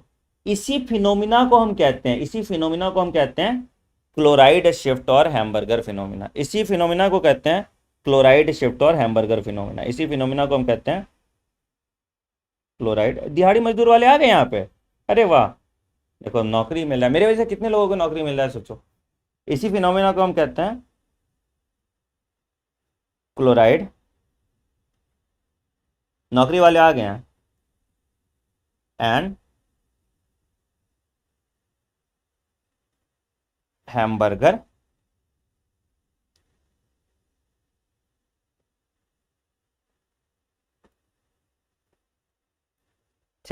समझ में आया, क्लोराइड शिफ्ट और हैमबर्गर फिनोमिना। सबको समझ में आया नहीं, जल्दी बता दो।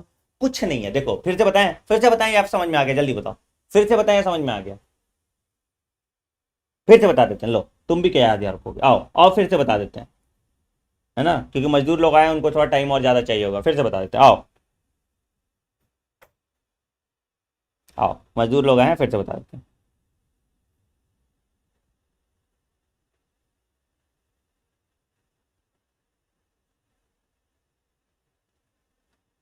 ये है अपुनिच का आरबीसी, ठीक है, ये अपना आरबीसी है, ठीक है।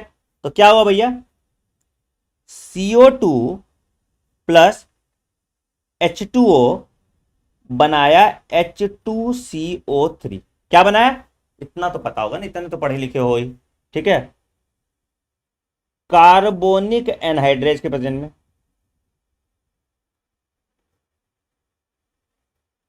ठीक है, बहुत बढ़िया। अब ये जो H2CO3 है, अब ये जो H2CO3 है, ये फर्दर डिसोसिएट करके H plus plus SCO3 minus ion में, ठीक है, ये आरबीसी है, ये लाल वाला आरबीसी, और ये प्लाज्मा है। कुछ नहीं हुआ, कुछ नहीं हुआ, एक्सचेंज हो गया भैया, तुम अपना नेगेटिव लो, हमको इधर वाला नेगेटिव दे दो, बहुत सिंपल सा चीज है। क्या किया हमने, ये SCO3 माइनस आयन को बोले भैया तुम जाओ, ठीक है, तो ये यहाँ पे Na तो पढ़ा है ना, most abundant intercellular cation is sodium, पता है ना, most abundant intercellular cation is sodium, most abundant intracellular cation is potassium, तो यहाँ पे सोडियम पड़ा हुआ था, तो ये Na plus SCO3 minus ion के साथ बाइंड करके और बनाया NaHCO3, यानी बना दिया ये सोडियम बाइकार्बोनेट, ये बना दिया प्लाज्मा में क्या बनाया, सोडियम बाइकार्बोनेट।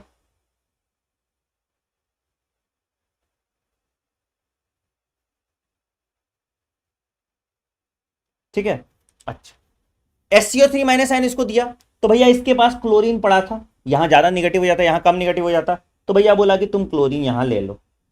इसी फिनोमिना को हम कहते हैं क्लोराइड शिफ्ट और हैमबर्गर फिनोमिना। इसी फिनोमिना को हम कहते हैं क्लोराइड शिफ्ट और हैमबर्गर ना फिनोमिना, और बर्गर फिनोमिना, और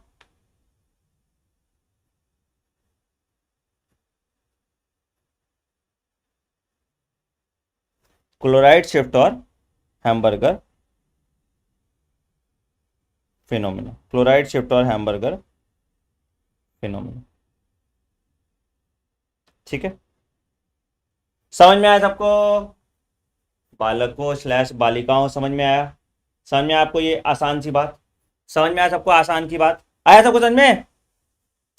हेल्डेन इफेक्ट शिफ्ट, अभी हेल्डेन पढ़ा है, वैसा चमोट पड़ेगा ना हेल्डेन के बच्चे, तभी तुम्हारा वो होता है, इसी सब बच्चों का ना ठीक नहीं रहता, पेशेंस ही नहीं है, परफॉर्मेंस रिपोर्ट खराब जाता है बेटा, सब जगह हड़बड़ी करोगे ना, सब जगह तुम ना कटवा लोगे, सही है।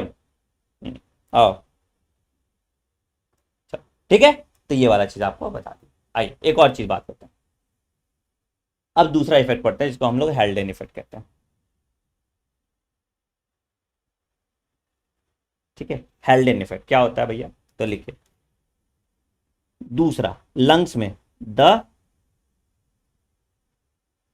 डिसोसिएशन ऑफ, अरे ऑफ लिखना है, O2 नहीं लिखना, of CO2 in lung occurs because of high partial pressure of oxygen। ठीक है, तो this effect is called हेल्डेन effect. ये कहां होगा, लंग्स में होगा, तो मतलब कहां होगा, शिफ्ट टुवर्ड्स लेफ्ट होगा। ठीक है, तो हेल्डेन इफेक्ट अगर दिख रहा है तो shift towards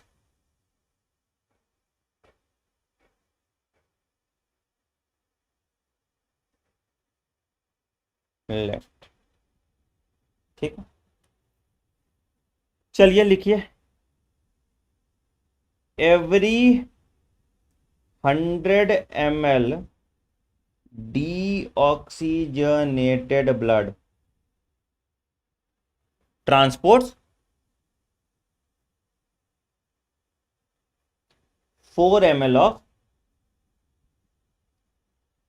carbon dioxide, 4 ml of carbon dioxide. ठीक है, transports 4 ml of carbon dioxide. ठीक है, चलो एक बार एनसीईआरटी मतलब फटाफट पढ़ते हैं, हमने सब कुछ वैसे तो कर ही लिया है, बट फटाफट एक बार एनसीईआरटी रिवाइज कर लेते हैं। आ जाओ, तो क्या है, 97% oxygen transported by RBC, 3% by oxygen, 20 to 25% RBC, 70% bicarbonate and 7% plasma. ठीक है, किया है, सब सब किया है, बताना कुछ नहीं किया तो, बताना कुछ नहीं किया तो। ठीक है, oxygen, oxy haemoglobin reversible reaction होता है, एक हीमोग्लोबिन 4 मॉलिक्यूल ऑफ ऑक्सीजन ले जा सकता है। Binding of oxygen partial pressure पर डिपेंडेंट करता है, किस किस फैक्टर पर डिपेंडेंट करता है मैंने बता दिया। सिग्मोइड कर्व ऑब्टेन होता है, ये भी मैंने बता दिया। ठीक है, फैक्टर्स भी मैंने बता दिया। Every 100 ml 5 ml of oxygen under physiological condition. ठीक है, ये सब मैंने बता दिया, सारा फैक्टर्स फैक्टर्स। ठीक है, ये तुम्हारा कर्व है, ये तुम्हारा कर्व है। ठीक, CO2 is carried by carbamino haemoglobin 20 से 25%। ठीक है, अगेन यहाँ भी same same same same same same same same same. Carbonic anhydrase, ये भी हमने बात कर लिया। ठीक है, और उसके बाद ये क्लोराइड शिफ्ट हो जाता है, ये भी हमने बात कर लिया। ठीक है, तो ये आप देख लो, एक्सचेंज ऑफ गैसेस। ठीक है, चलिए अब आते हैं, हाँ जी, क्या बोर इन राइट, बेटा बोर भी राइट होगा ना, बोर इफेक्ट होता है राइट, है ना, राइट शिफ्ट केस में बोर। ठीक है, अच्छा, कुछ भी ऐसा जो दिक्कत है बताओ, कुछ भी ऐसा जो दिक्कत है बताओ। बोर इफेक्ट लिखोगे, बोर इफेक्ट लिख लो, लिख लो बोर इफेक्ट लिख, क्या हो गया, dissociation of oxy haemoglobin tissue में, डिसोसिएशन ऑफ ऑक्सी हीमोग्लोबिन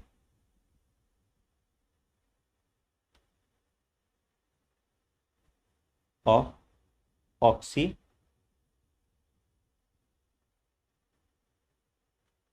ठीक है, dissociation of oxy haemoglobin due to high, किसका concentration, CO2 concentration in tissue, इसको हम बोर इफेक्ट कहते हैं। तो इसकी वजह से भी राइट शिफ्ट होगा। ठीक है, इसको हम बोर इफेक्ट कहते हैं। ठीक है, तो टिश्यू में बोर इफेक्ट होगा, लंग्स में हेल्डेन इफेक्ट होगा। टिश्यू में बोर इफेक्ट होगा, लंग्स में हेल्डेन इफेक्ट होगा। चलिए, हो गया। अरे फीटस वाला नहीं जानना, क्यों करोगे फीटल आरबीसी, सवाल ही नहीं आता यार, क्यों पॉइंट है, अभी ऐसे रेगुलेशन ही, इतना डिटेल में पढ़ने का जरूरत ही नहीं है। ठीक है, कहाँ कहाँ सवाल आता है, तुम अभी सवाल बनाओगे ना, सवाल देखोगे सारा बन जाएगा, ज्यादा जानना ही नहीं है। ठीक है, आओ चलिए, ब्रीफ में एक बार आप फिर से देख लीजिएगा, आपको ब्रीफ में समझ में आ जाएगा। ठीक है, ब्रीफ में देख लेना, पैजामा में देख लेना, आपकी मर्जी है। ठीक है, आइए, चलो अब आगे बढ़ो, ठीक है। डिटेल वीडियो देखना है, उम्मीद वाले लेक्चर है, पूरा एकदम डिटेल में पढ़ाया हुआ है, देख लो जाके, ठीक है। आओ, तो human being has a significant ability to maintain and moderate the respiratory rhythm to suit their body demand. क्या क्या है भैया, देखिए ध्यान से, ध्यान से देखिए कहाँ कहाँ है सवाल, कहाँ पे आता है, देखिए देखिए। A specialised centre present in the medulla region of the brain called respiratory rhythm centre is responsible for regulation. कौन? रेस्पिरेटरी रिदम सेंटर कहाँ पे प्रेजेंट है? मेडुला में। This is responsible for regulation of respiration, ठीक। Another centre is present in the pons radius, जिसको हम pneumotaxic centre कहते हैं। दूसरा सेंटर कौन सा है? Pneumotaxic centre. And it can moderate the function of respiratory rhythm centre, ठीक है, बहुत अच्छी बात है। Neural signals from this centre can reduce the duration of inspiration and thereby respiratory rate. बहुत इंपॉर्टेंट पॉइंट है। क्या बोल रहा है कि अगर यहां से न्यूरल सिग्नल आ रहा है तो they can reduce the duration of inspiration and respiration rate, ठीक है। तो रेस्पिरेशन रेट और ड्यूरेशन यहां रिड्यूस होता है, ठीक है।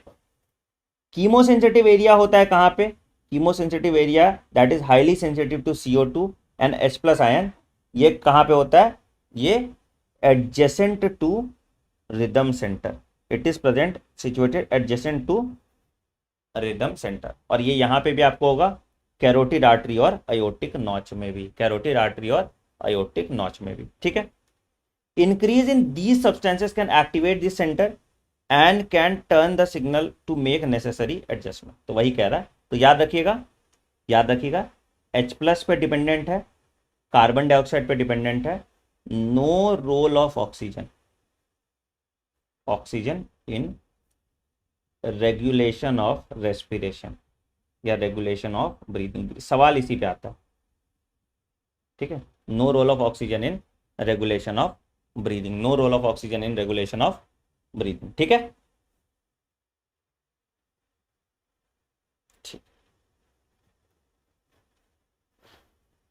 तो ये चेंज इन H+ और CO2 कंसेंट्रेशन आपका होता है कहां पे? एक आ गया रेस्पिरेटरी रिदम सेंटर, उसके बाद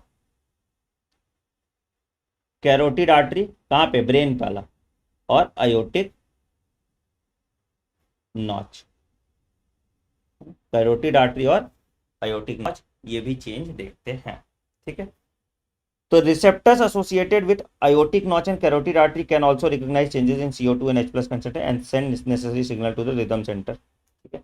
role of oxygen is insignificant. सवाल सिर्फ इसी पे आएगा, CO2 H+ पे आएगा, ऑक्सीजन का कोई रोल नहीं होता, इस पे सवाल नहीं, ठीक है। चल आइए अब आते हैं डिसऑर्डर्स। डिसऑर्डर्स लास्ट टॉपिक है, 5 मिनट बचेगा, ठीक है।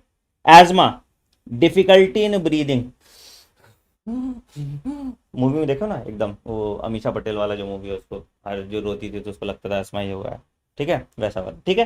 तो wheezing inflammation of bronchi and bronchioles, इसको हम एजमा कहते हैं। इम्फाइसेमा क्रॉनिक डिसऑर्डर है, याद रखिएगा, ठीक है, ठीक है। एल्वियोलर वॉल इसमें डैमेज हो जाते हैं, ठीक है। तो रेस्पिरेटरी सरफेस डिक्रीज हो जाते हैं, सिगरेट स्मोकिंग से होता है, ठीक है। ऑक्यूपेशनल रेस्पिरेटरी डिसऑर्डर में तुम्हारा सिलिकोसिस आ जाएगा, लंग फाइब्रोसिस आ जाएगा, सब ऑक्यूपेशनल डिसऑर्डर है। ग्लास फैक्ट्री में कोई काम कर रहा है तो उसको होगा, मार्बल फैक्ट्री में कोई काम कर रहा है तो उसको होगा, इस सब में ऑक्यूपेशनल रेस्पिरेटरी डिसऑर्डर होता है, ठीक है। तो in certain industry specially involving grinding और stone, so much dust is produce that the defence mechanism of body can not cope, ठीक है। Long exposure give inflammation leading to fibrosis causing serious lung damage, ठीक है। तो workers को ये सब बीमारी होता है, इसमें सिलिकोसिस भी आ जाएगा, फाइब्रोसिस भी आ जाएगा, ठीक है। खत्म हो गया चैप्टर। आज 9:30 PM आपका डाइजेशन और एब्जॉर्प्शन का टेस्ट है अनअकैडमी ऐप पे, ठीक है। टेलीग्राम चैनल ज्वाइन कर लो, अभी इसका माइंड मैप और PDF मिल जाएगा, ठीक है। टेलीग्राम डॉक्टर आनंद, ठीक है। तो इसका माइंड मैप का PDF देख लेना, इसका क्वेश्चन देख लेना। जो मैं पढ़ा रहा हूँ, I am telling you with full responsibility बेटा, जो मैं पढ़ा रहा हूँ उससे बाहर सवाल नहीं आएगा, फुल स्टॉप। उसमें कोई रॉकेट साइंस नहीं है। तो जो अभी अनइम्पॉर्टेंट चीज़ है उसको मैं अभी हाथ नहीं लगा रहा हूँ, ठीक है। हम लोग ऊपर ऊपर से निकल जा रहे हैं ताकि आपका अच्छे से तैयारी हो जाए, ठीक है। डिटेल लेक्चर देखना का फिर भी शौक है आपको तो आप उम्मीद वाले सीरीज में जाके देख लीजिए। समझ में आया सबको? वीडियो पसंद आए तो वीडियो को लाइक कर देना, चैनल को सब्सक्राइब कर दो और बेल आइकन दबा दो ताकि आप कोई नोटिफिकेशन मिस ना करें। कमेंट सेक्शन में चैलेंज कंप्लीटेड डाल देना, ठीक है।